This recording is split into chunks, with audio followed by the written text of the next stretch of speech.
Hi there guys, got a video here for you today on the AirArms XTI 50, and what I'm going to be doing in today's video is fully rebuilding the rifle. Now what I've gone ahead and done off camera is just gone through the rifle, cleaned all the components up, added some new O-rings along with a little bit of grease, so we should be clear to rebuild the rifle fully. I will mention that the O-ring sizes for this particular rifle are available on the AirArms website and also on the AirArms manual.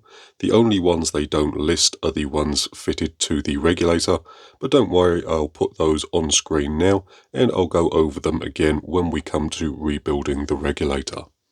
Before we go ahead and start with the rebuild process, there are just a few things that I would like to go over, starting off with just some observations I had with the rifle as I was taking apart and as I was examining the components. The first thing that I wanted to mention is that all the O-rings fitted to the rifle did seem very dry as I was taking the components apart.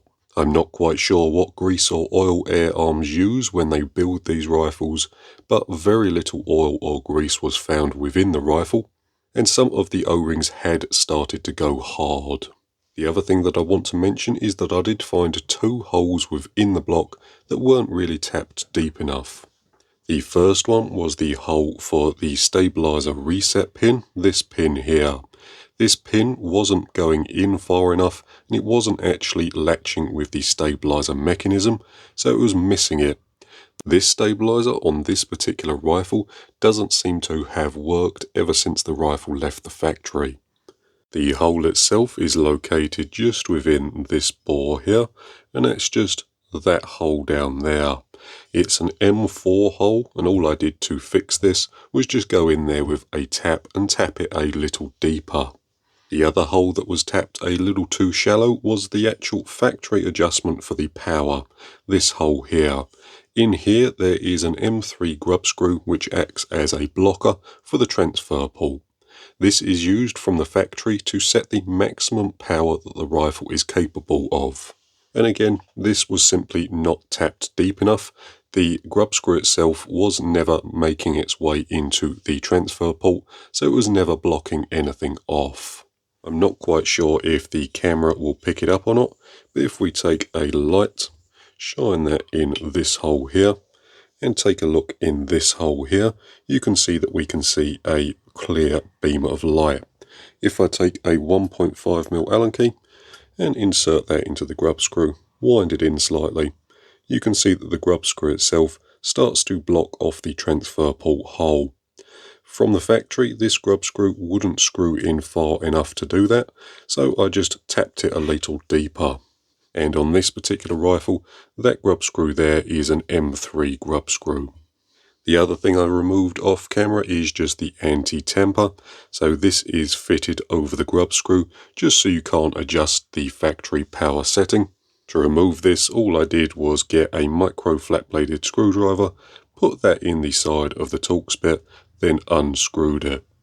From memory, this is a T10 Torx bit, a security anti-tamper bit, with a pin running through the middle so that you can't put a standard T10 Torx bit into the socket. When we fully rebuild the rifle, I'm just going to be putting that in the bin and replacing it with a standard hex head M4 cap head bolt, so just one of those there. So that's a M4 cap headed bolt and it's 6mm overall length, including the head length. Right then, the first thing we're going to be rebuilding is the stabilizer assembly. So to begin with, we'll take our pellet pin, this piece here, and just add a small amount of silicone grease to this rearmost O-ring here. With that done, we can take our stabilizer weight, add that to that shaft there, pushing that in nice and carefully. Then again, we can add a small amount of silicone grease to this rear O-ring here. At this point, I will mention that I have given the stabilizer housing a good polish up, just to keep it a nice uniform finish.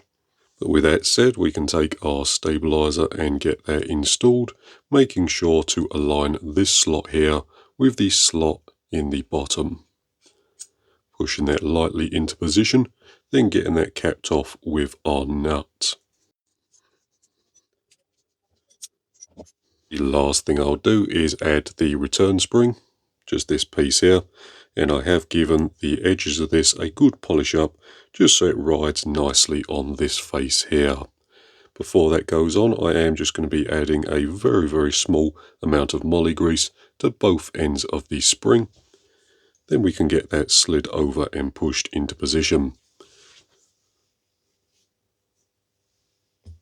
With that done, the last thing we can put on are the two PTFE washers, these two here.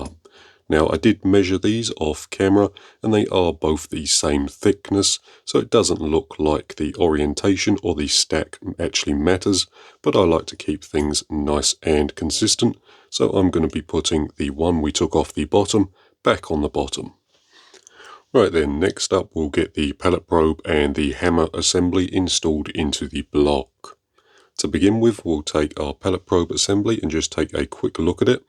First thing I want to mention is that I've pushed the stabilizer all the way forward, and I've also gone ahead and reset the stabilizer adjuster position to the factory setting. The factory setting is the top of the grub screw about 3mm from the face here. So the head of the grub screw should be about 3mm down from this face here. I've gone ahead and reset that off camera. So we should be able to get everything installed nicely. So to begin with, I'm going to be adding a very small amount of moly grease to this outside diameter here. Just a very small amount will do us. We don't want tons on this component. So as you can see there, a very light smear. We can then go ahead and get this installed into the block, making sure to align the bottom, the slot here, with the bottom of the block.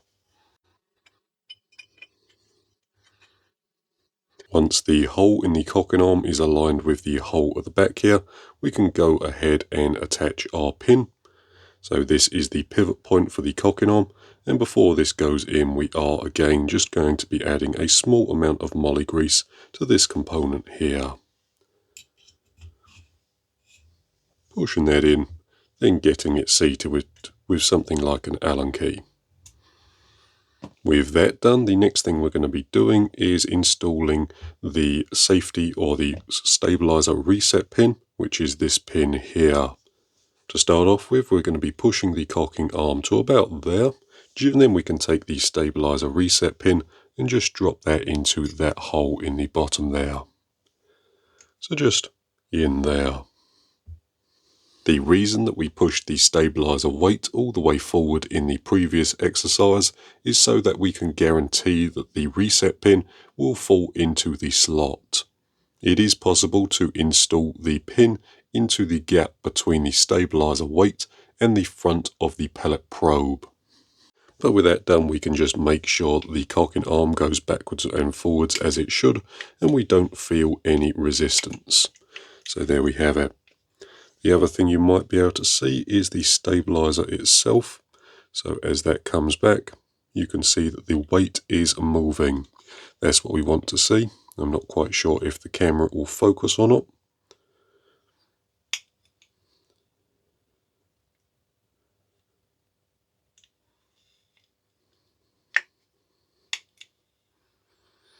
If I move that nice and slowly, you should just be able to see that the stabilizer weight stays static while the assembly around it moves.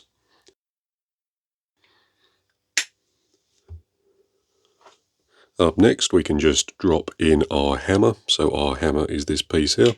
Just push that into place.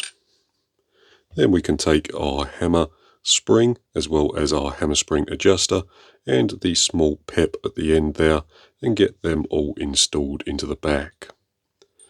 As that goes in, just make sure it finds the back of the hammer nicely. And again, this is a slightly modified piece as my friend did put 2 holes in it. But for now, we're just going to be adjusting that just past flush. We'll fine tune the power of the rifle when we come to rebuild it fully. Up next, we're going to be reinstalling our trigger. The first thing we'll do is add our trigger blade, this piece here, and we're going to be hooking it over this pin here. So as that goes on, just compress this spring at the back slightly, and then let the trigger fall into position, just like that. The next thing we're going to be doing is adding this box here to the bottom of the block. And to do that, that's nice and simple. The first thing we're going to be doing is latching this sear here over this pin here.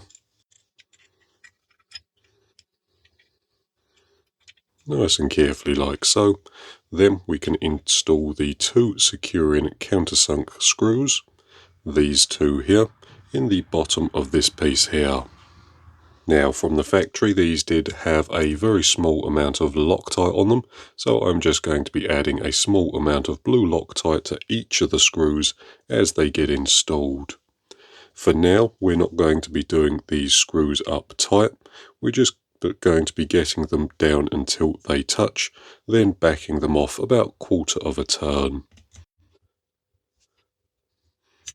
With that done, the next thing we're going to be doing is getting the rocker piece, this piece installed onto this pin here, and as that goes in, we are just going to be lifting this sear up here, hooking that over just like so, and getting everything pushed into position.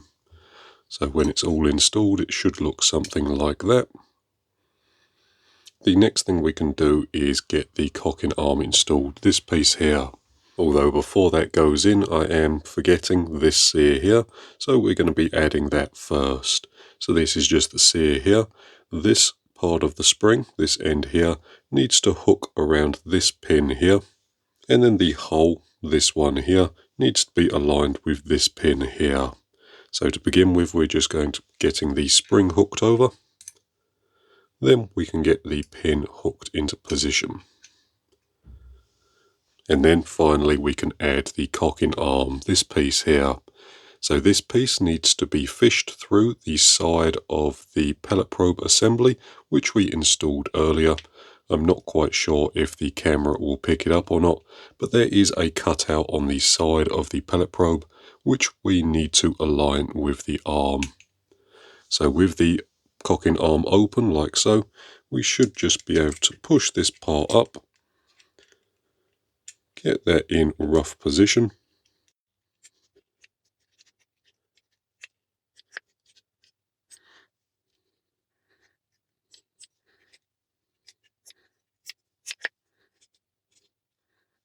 Then when we have it in rough position, we can take this spacer piece here and get that put under the sear. And then get that installed just using this pivot piece here.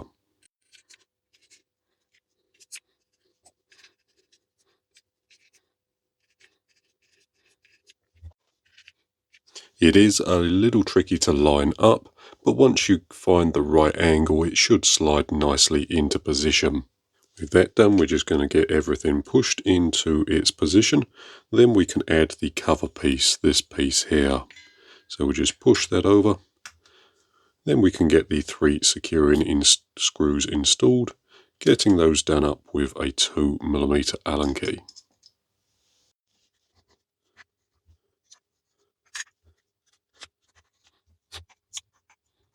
Once we have those 3 screws done up nice and tight, we can then do these 2 up tight as well. With that done, that's the trigger installed, so we can pull the cocking arm back. The rifle cocks, and then if we pull the trigger, the rifle fires. So I'm quite happy everything is working exactly as it should. Up next, we're going to be getting started on the pressurized side of the rifle, starting off with the gauge. Now, as I said earlier, I have already gone through and replaced all of the O-rings off camera, so the only thing we need to do before we get everything installed is add a small amount of silicone grease to each one of the O-rings. With that done, we can get the gauge installed onto the boss, nice and simply by first screwing it in by hand, then bringing over my tool and getting everything installed nice and tightly. With that done, we're going to be getting the gauge and the boss installed into the side of the rifle. It does only go in one way, so it's nice and easy to install. Gently pushing that into position. In my experience, it's a little easier if you install the gauge at a slight angle towards this side, as when we do the nut up on this side, it is going to want to twist the gauge around into the right orientation.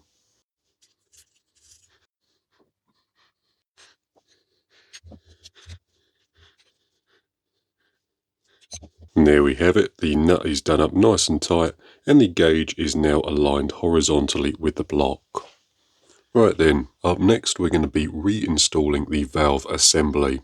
Now, when I took the rifle apart on camera, I did mention that this rifle came to me with a small leak. This leak ended up being a bad seal between the valve and the valve seat, and to fix the leak all I needed to do was polish up this edge here.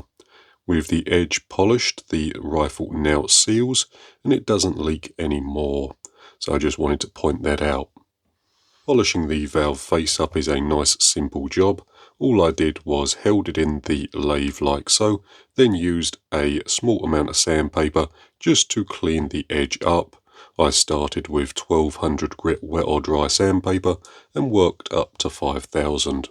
Although I will say, if you didn't have a lathe, you could also use something like a cordless drill. Just clamp the valve stem in the chuck and then spin it. With that said, the only other thing I have done is give the valve spring, this piece here, a quick polish up, just so the edges don't catch on the back of the valve and it spins nice and freely. We also have two O-rings in this bore here which have been replaced off camera, and I have put a small amount of silicone grease on them. That should make it a little easier to install our valve cap. But with that said, we can flip the block up. I'll take our valve stem, drop that into the hole, making sure it goes nicely into the valve seat. Then we can add the valve return spring over the top of it. And at this point I am going to cock the rifle. This should just make installing the valve cap a little easier, as the valve itself will be allowed to drop fully onto the seat. So with that said, we can take this piece here. We have two ends. The cutout end, this one here, needs to be aligned with the valve return spring, and the other end needs to be just below it, or aligned with the bottom, like so. Once it's pushed past the O-rings, it should go into its seat nicely. You can test by just pushing it into position and seeing if you can rotate it. The part itself is keyed, so it will only go in one way. And once we have it in rough orientation, we can lock that into position just using our snap ring. So we'll bring over some internal snap ring pliers. And what I'm going to be doing is rocking the snap ring into its seat, putting the bottom in first, then pushing over the top.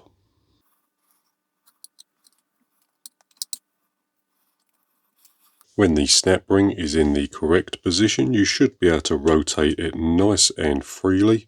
So the snap ring there rotates backwards and forwards nicely, and we know it's in its seat.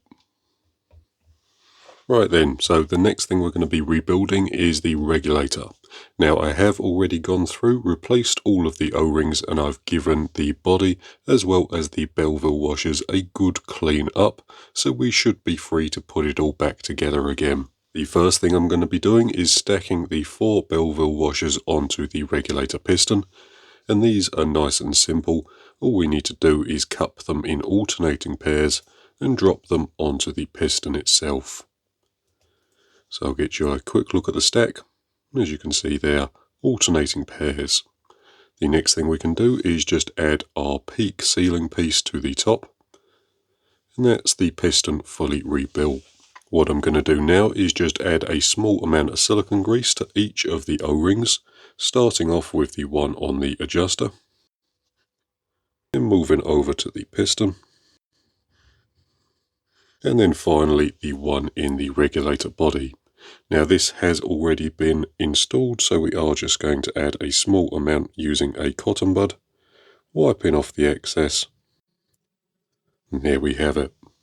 The next thing I'm going to be doing is a totally optional step, but it's something I do to all my regulator pistons, and that is to add a small amount of dry lube to the Belleville washers. Dry lube is just a powdered moly powder, and it just provides a small amount of lubrication to the Belleville washers. It is totally optional. You could just put a light amount of oil over the Bellevilles just to stop them going rusty if you wanted to. With that said, we can get the regulator assembled by just adding the piston to the bottom of the regulator body, pushing that into position nice and carefully. Then we can add the regulator adjuster screw to the top. Now in the disassembly video I did take the measurement between the top of the adjuster and the top of the body. On this particular rifle it was sitting somewhere around 1.1 millimeters. And on this particular rifle 1.1 millimeters equated to a regulator set pressure of around 92 bar. I want to set the regulator to between 100 and 105 bar, so we need to move the adjuster screw out very slightly. I'm going to be setting it to about 1 millimeter, and in my testing that has proven to set the reg to around 100 bar. Now every reg will be different, so don't take this measurement as gospel.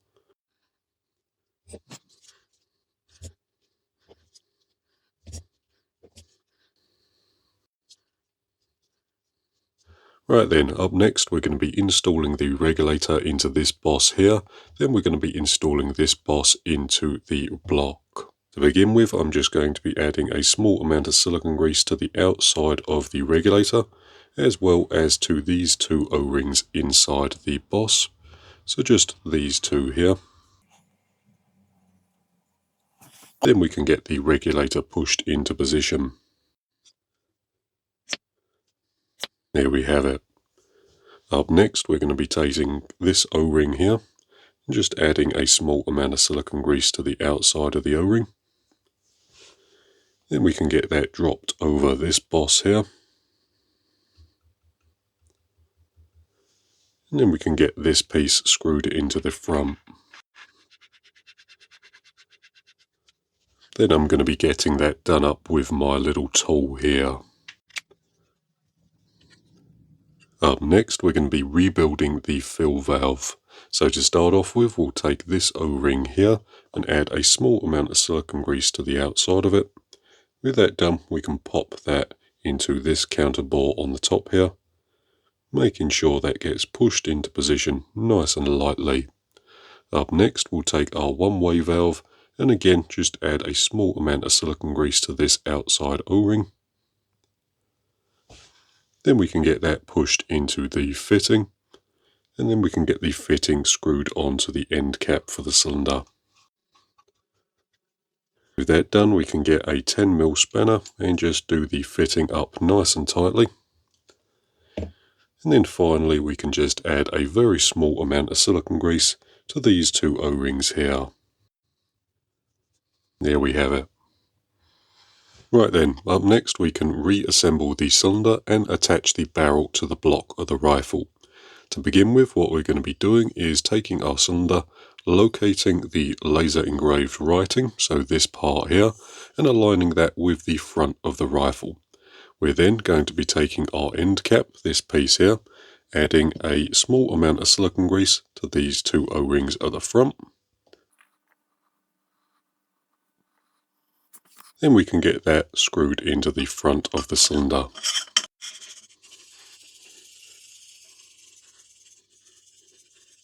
Then to get that done up nice and tight, I'm going to be bringing over my pin tool, snugging that down. With that done, we can take our cylinder and now screw that onto the front of the block. Before we do that though, we are again just going to add a small amount of silicone grease to both of these two O-rings here.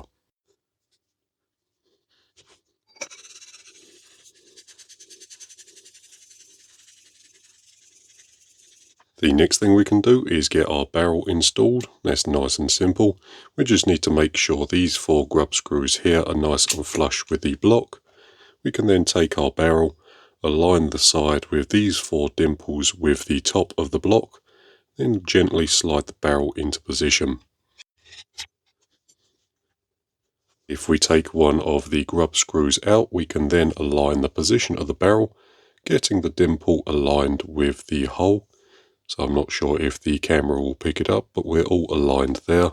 So now we can just do the 4 grub screws up using a 2mm Allen key.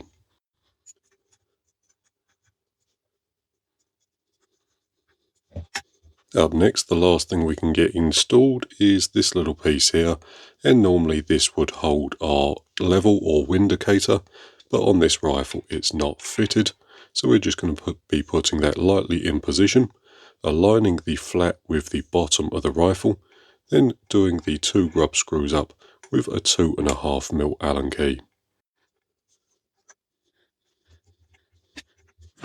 The easiest way to align this front collar is just to look down beside the barrel and the cylinder and just eyeball the distance between the small bumper on the bottom with the barrel so you can align that nicely.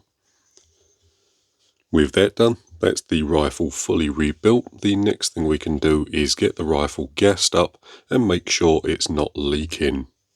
Right then, so I've got everything connected and I'm ready to fill my rifle. I've made sure all the bleed screws are nice and tight, and I've also replaced the doughty washers on each of them. The only other thing that I would recommend to do is when you're filling it up from a dry cylinder, you may need to cock the rifle in order to remove some preload on the valve. With the rifle cocked, pointed in a nice safe direction, and everything hooked up, we can now turn our bottle on.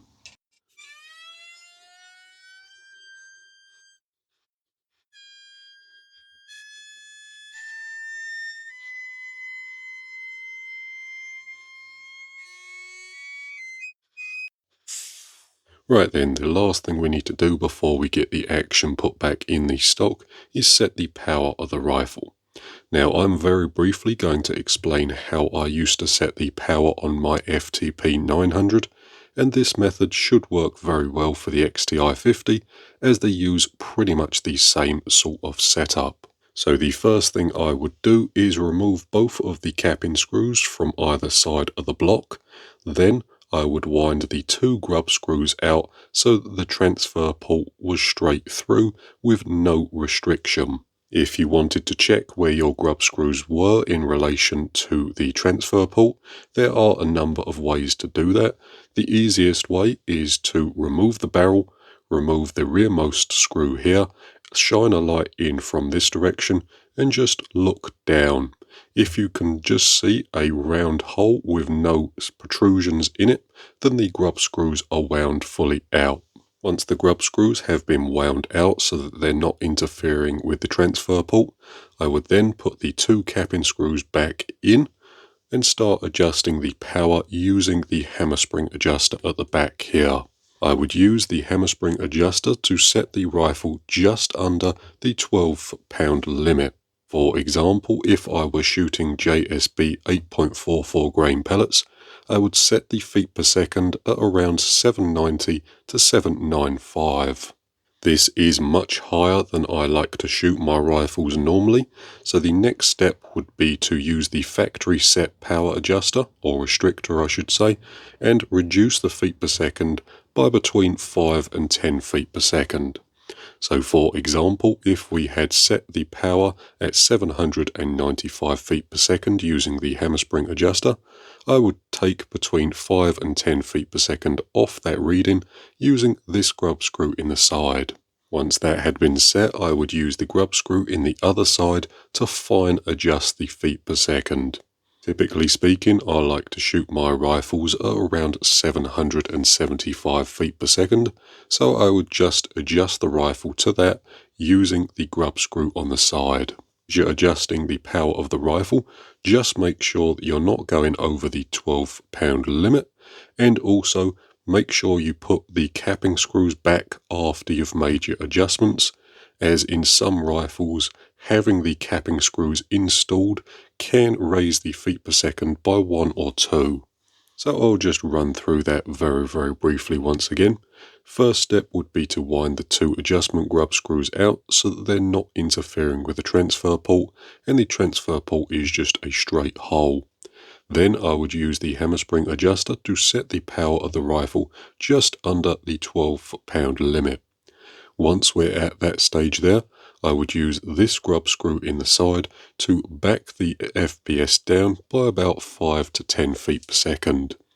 Once you've done that, you can fine adjust the feet per second using the other grub screw on the side, adjusting until you get your desired feet per second. For me personally, I normally shoot JSB 8.44 grain pellets at anywhere between 775 and 780. I find that to be the sweet spot for me, so that's where I would set my rifle. Right then, the last thing we can do is get the action back in the stock. Luckily that's nice and easy.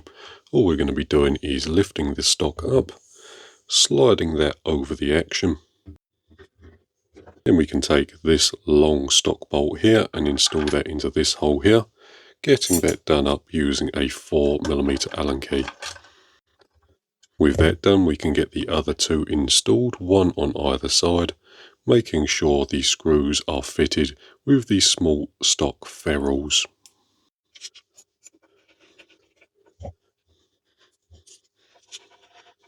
And there we have it. There's the XTI 50 fully rebuilt once again.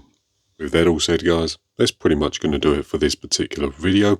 So thank you very much for watching. I hope it's been interesting or useful, and I'll see you in the next one.